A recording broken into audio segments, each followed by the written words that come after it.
Ministério do Turismo apresenta o podcast do projeto Galeria de Arte BDMG Cultural. Você já se perguntou do que é feita uma vizinhança? Será que é só de gente? Ou é também feita de bichos, coisas e até mesmo seres invisíveis? Se essa pergunta te pareceu inusitada, eu te convido para passar uns minutos aqui com a gente. Porque nesse e nos próximos programas, a gente vai conversar com pessoas cujos modos de vida vêm criando redes de colaboração e vizinhança com esses outros seres há muitos e muitos anos. Eu sou Roberto Romero e você está ouvindo o programa Vizinhanças e Cosmos, mais um ciclo de podcasts do BDMG Cultural. Hoje eu converso com a Carolina Leves, que vai contar um pouco pra gente sobre como a questão da vizinhanças e cosmos atravessa a sua pesquisa. A Carolina é bióloga e pesquisadora em ecologia. Realiza pesquisas interdisciplinares sobre formas de uso, manejo e conservação da sociobiodiversidade brasileira, buscando integrar conhecimentos ecológicos, ancestrais e científicos. Sua tese de doutorado sobre domesticação das florestas amazônicas foi premiada com o Grande Prêmio CAPES de Tese na área de Ciências da Vida, em 2019. Convido você para participar com a gente dessa ótima conversa. Essa interação íntima que os povos da floresta têm com a biodiversidade, o conhecimento as técnicas, as ferramentas para lidar com isso, é uma das chaves para um novo futuro, se a gente pode vislumbrar ele, né? Porque é um conhecimento milenar que foi passado de geração em geração sobre a maior riqueza que o Brasil tem, que é a biodiversidade. Durante essa temporada, estaremos juntos em 3 programas que compõem a série Vizinhanças e Cosmos.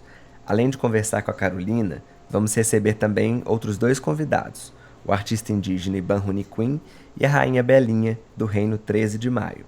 Juntos, vamos tentar entender de que maneiras os humanos podem estreitar os laços de vizinhança com outros seres não humanos que compõem essa complexa sociedade que é o cosmos. Olá, Carolina! Muito obrigado por aceitar esse convite para participar dessa série de podcasts conosco. Carolina, pro bem e pro mal, muito tem se falado atualmente sobre a Amazônia. A gente sabe que essas disputas narrativas em torno da região não são de hoje, e inclusive atualizam muitos debates que alguns de nós gostaríamos que já estivessem superados. Eu gostaria então que você apresentasse o que é a Amazônia e quais os efeitos da longa duração das atividades humanas na composição da floresta tropical. Oi, Roberto. Eu que agradeço o convite. Estou muito feliz de poder compartilhar um pouco do meu conhecimento da Amazônia aqui. Então, o que é a Amazônia? A Amazônia, na verdade, são muitas Amazônias. Então, se a gente for pensar na área, a Amazônia tem mais de 7 milhões de quilômetros quadrados e ela abrange 60% do território brasileiro. Então, a Amazônia ela representa, por exemplo, para o mundo, o maior bloco de floresta tropical bem conservada do mundo. O que isso interessa em termos globais, por exemplo? É que ela é fundamental para regular o clima. Mas muito se fala da Amazônia com relação à regulação e estabilização do clima. E se esquece, por exemplo, que a Amazônia também é conhecida como um dos principais centros de domesticação de plantas. Na verdade, a domesticação de plantas é um processo que gerou os alimentos que a gente tem hoje no dia a dia. Então, a Amazônia foi dali que se originou, há milhares de anos atrás, a mandioca, a pimenta murupi, a pupunha, o cacau, a castanha, disso que eu vou estar falando um pouco mais.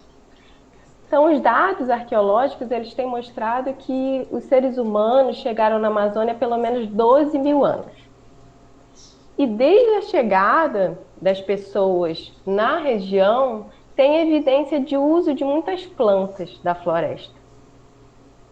Então, se a gente for pensar que tem toda essa história milenar, quais seriam esses efeitos dessa história milenar de ocupação da Amazônia, de interação entre as pessoas e a floresta? São muitos efeitos, né, que a gente tem detectado. Um dos efeitos a gente chama de domesticação da floresta. E agora eu não estou falando de plantas, estou falando de floresta, mas o que é isso? A domesticação, na verdade, é um processo de transformação da floresta pelas pessoas para tornar essa área mais produtiva e segura. Então foi isso que os povos da floresta fizeram durante esses milênios. Que eles fizeram a mesma coisa. A floresta é a casa dessas pessoas. Então ela foi moldada pelas pessoas que viviam nela, e aí essas pessoas foram concentrando plantas e animais para suprir a necessidade. E por isso que hoje, quando a gente vai e olha, estuda as florestas na Amazônia, o que a gente encontra? A gente encontra que onde tem as antigas aldeias indígenas, tem uma grande proporção de árvores, por exemplo, frutíferas, e também medicinais, e também com outros valores. A gente está falando de grandes extensões de castanhais, açaizais, cacauais. São todas essas áreas que têm uma abundância de alimento, e elas estão associadas a esse manejo milenar dos povos que vivem na Amazônia. E Carolina, uma imagem muito antiga e até hoje muito evocada é a de que a floresta amazônica seria um vazio demográfico. Nos anos 70, inclusive, ficou muito conhecido aquele slogan usado pela ditadura militar de que a Amazônia era uma terra sem homens para homens sem terra. E nós sabemos os efeitos devastadores dessa concepção ainda muito enraizada no imaginário nacional. E o conjunto da sua pesquisa me parece justamente desafiar essa imagem da floresta enquanto uma terra intocada, virgem ou despovoada. Você já começou a falar sobre isso, eu queria saber se você poderia adentrar mais nesse assunto. Se a gente for pensar nessa imagem e nesse slogan, terra sem homens para homens sem terra, que vem na ditadura militar, na realidade, a gente precisa resgatar um pouco mais da história da região para entender de onde que vem esse mito da natureza intocada.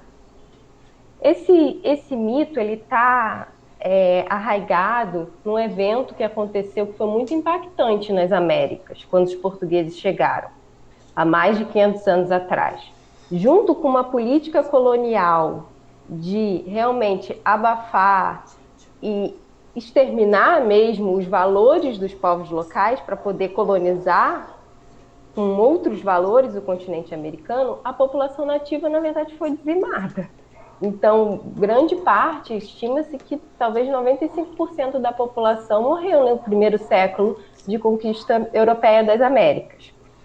Isso aconteceu de 1500, 1600, 1700, mas quando os naturalistas, em 1800 e 1900, foram descrever a biodiversidade da região, eles descreveram o quê? O que eles viram já uns séculos depois, que é uma floresta super exuberante, sem cultura, sem arte, muito diferente do que existiam nas paisagens europeias. Então, os grupos indígenas que restaram de todo esse colapso demográfico, eles eram considerados primitivos. Então, até hoje essa ideia perpetua. Mas o que a gente tem hoje é que foram feitas muitas pesquisas arqueológicas, a gente tem muitos anos já de trabalho intensivo de vários grupos importantes de brasileiros, inclusive trabalhando com arqueologia amazônica. Tem agora, por exemplo, uma base de dados com mais de 10 mil sítios arqueológicos mapeados na região, e tem sítios muito expressivos.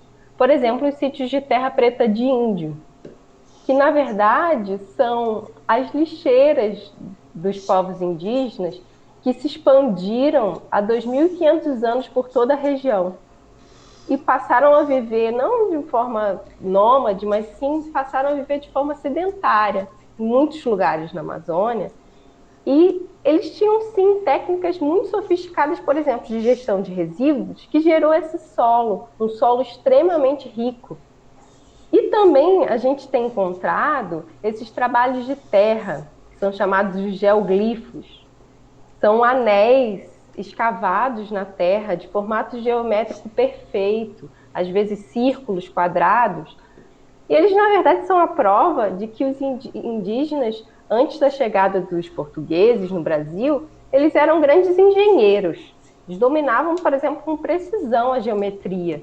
E eram capazes de organizar muita gente para escavar e transportar toneladas de solo.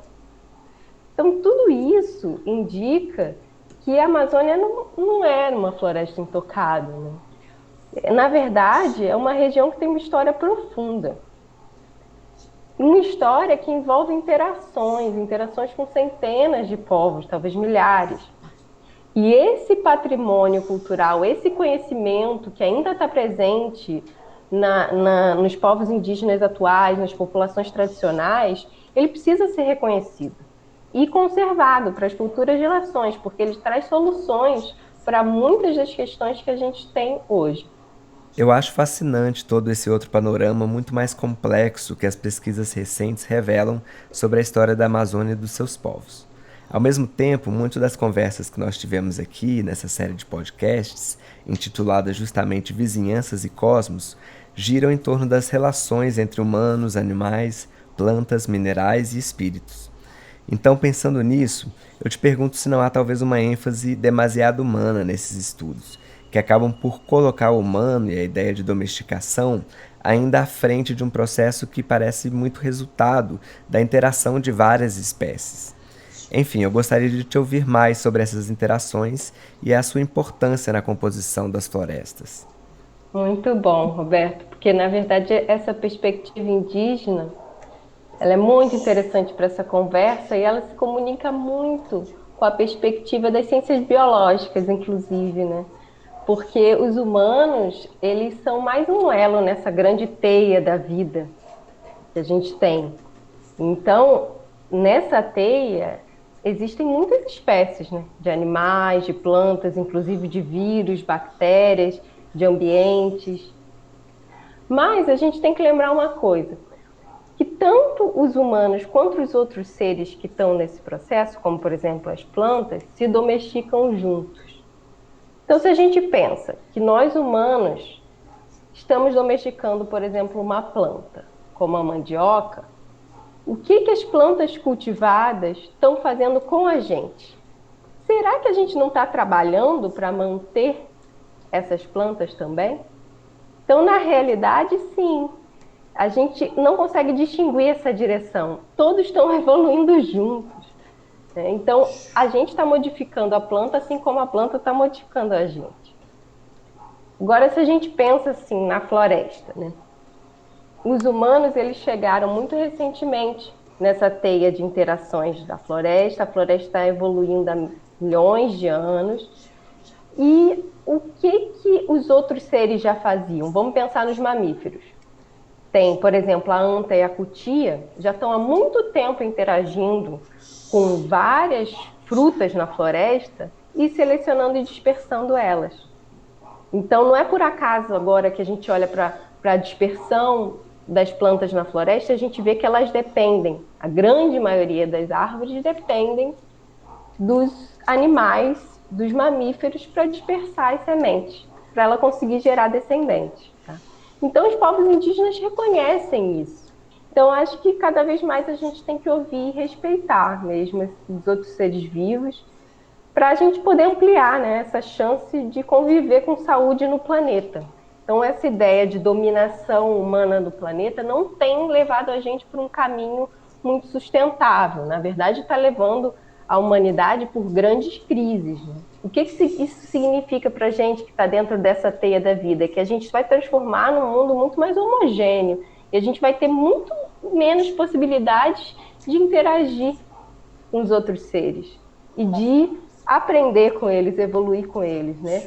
Então, eu acho que a gente tem muito que aprender dentro dessa perspectiva indígena de respeito e de incluir realmente nos nossos estudos, nas nossas escolas, essa perspectiva. Perfeito. E aproveitando a deixa, não há nenhuma dúvida na comunidade científica de que o planeta está passando por uma emergência climática, provocada pela ação humana, ou pelo menos por uma significativa parcela da humanidade responsável pela queima em larga escala de combustíveis fósseis. Os geólogos, inclusive, recentemente decidiram nomear essa nova época como Antropoceno, tamanha marca deixada pela humanidade desde a sua aparição no planeta. Segundo pesquisadores, se continuar o ritmo do desmatamento na Amazônia, em breve ela atingirá um ponto de não retorno e passará a se savanizar. Ao mesmo tempo, pesquisas também apontam que um reflorestamento de 30% do planeta seria suficiente para frear o aquecimento global e impedir um colapso ecológico. Enfim, acho que as suas pesquisas tocam nessas questões de diversos modos. E eu gostaria que você falasse um pouco para a gente sobre as consequências de uma savanização da Amazônia para a vida no planeta. Pois é, estamos vivendo hoje o antropoceno. O que isso significa? Significa que a gente está esgotando, na verdade, o planeta, os ecossistemas. E como que a gente vai viver sem eles no futuro? Ao meu ver, a gente já perdeu tanto que a gente não pode perder mais. Só resta conservar. Então, o primeiro passo seria conservar o que ainda existe. E restaurar, sim, o que foi perdido, parte do que foi perdido, se for possível. Não basta restaurar 30% das florestas perdidas se a gente continuar emitindo gases estufa. Nessa proporção, exponencialmente. Então, a gente precisa, sim, reduzir as emissões. Precisa reduzir os altos padrões de consumo, senão não vai ser possível frear essa mudança climática.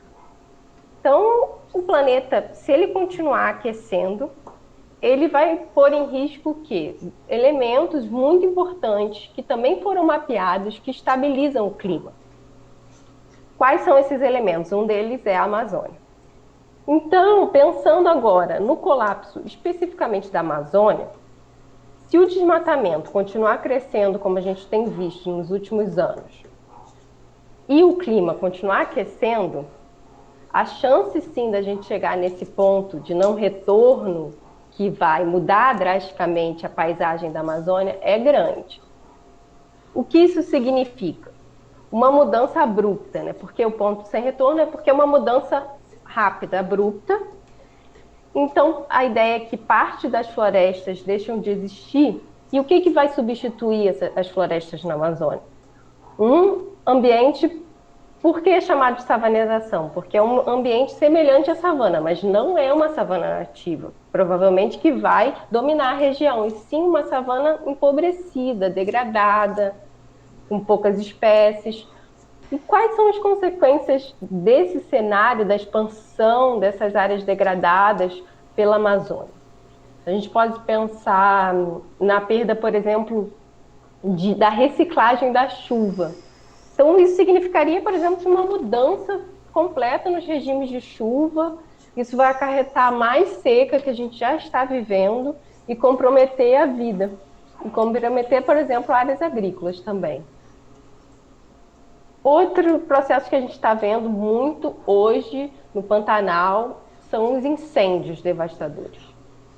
Então, se a gente pensa no capim invasor, que é muito inflamável, se expandindo pela Amazônia e espalhando fogo rapidamente, junto com as secas prolongadas, vai colocar em risco muitas espécies, né? Muitos animais, inclusive nossa saúde. A gente sabe que tem um aumento de casos de problemas respiratórios por conta da fumaça, junto com a pandemia do Covid, isso fica bem pior, né?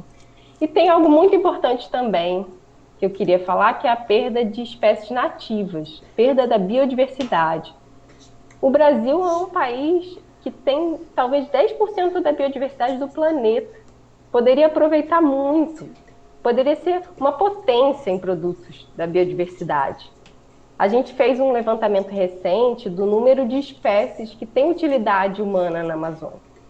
A gente conseguiu pelo menos 4.000 espécies catalogadas. A maioria delas é usada para fins medicinais. Então, significa que a floresta está contaminada de remédio, que podem ser perdidos, sem mesmo antes a ciência conhecer. Então, assim, é muito sério a gente pensar nessa perda da biodiversidade, sabe? Inclusive, para várias soluções que a gente precisa ter para as doenças que estão surgindo. Quando a gente pensa no desmatamento, a gente tem um processo junto do desmatamento que é uma degradação do equilíbrio, né? Uma perda do equilíbrio dessas interações entre os seres vivos.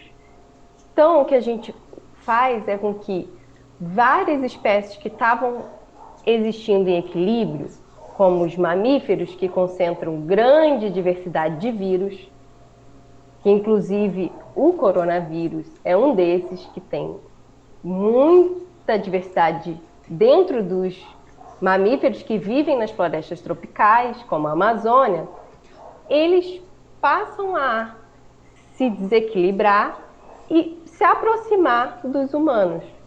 Então, tem uma grande chance de surgirem vírus mais mortais, desses vírus ficarem mais próximos da gente.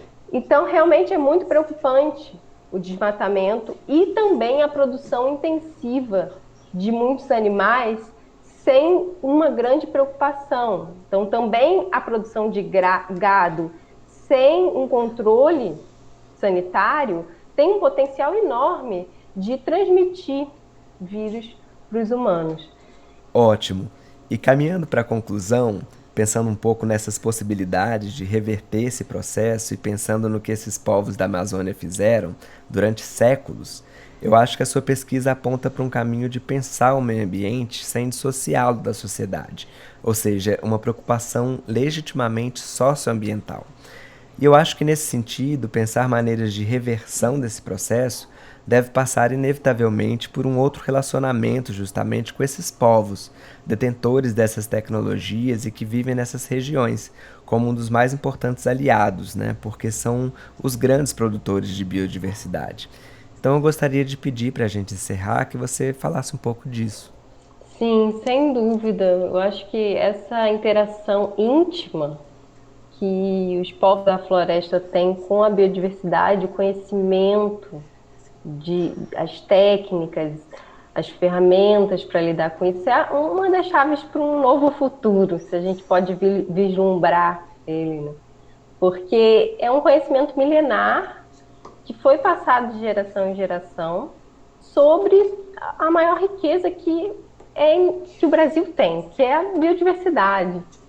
Então, se a gente pensa que a biodiversidade é também sociobiodiversidade, porque várias dessas plantas, como eu venho falado, elas passaram por um processo de relação com os humanos que gerou novas formas de plantas, como, por exemplo, as plantas domesticadas.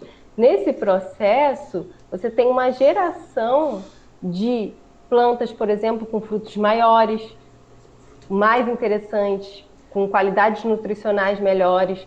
Então, esse processo gerou uma variedade enorme de plantas que a gente não teria no nosso dia a dia se não fosse o trabalho de milênios desses povos.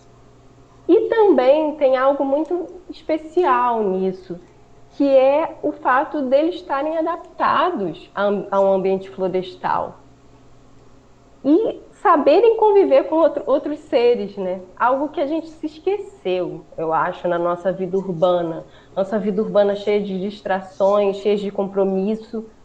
Então, essa conexão, eu acho, ela ainda com a natureza, o que a gente chama de natureza, ela está viva ainda no modo de vida dessas populações. E ela pode inspirar não só nós aqui no Brasil, mas todo mundo a resgatar o bem-estar. Tem alguns estudos que falam que sociedades urbanas estão sentindo um processo, um déficit de natureza, que pode levar até problemas de saúde, falta de alegria, depressão. E o que as populações tradicionais têm muito a nos ensinar também é como que a gente pode resgatar, então, a alegria de viver.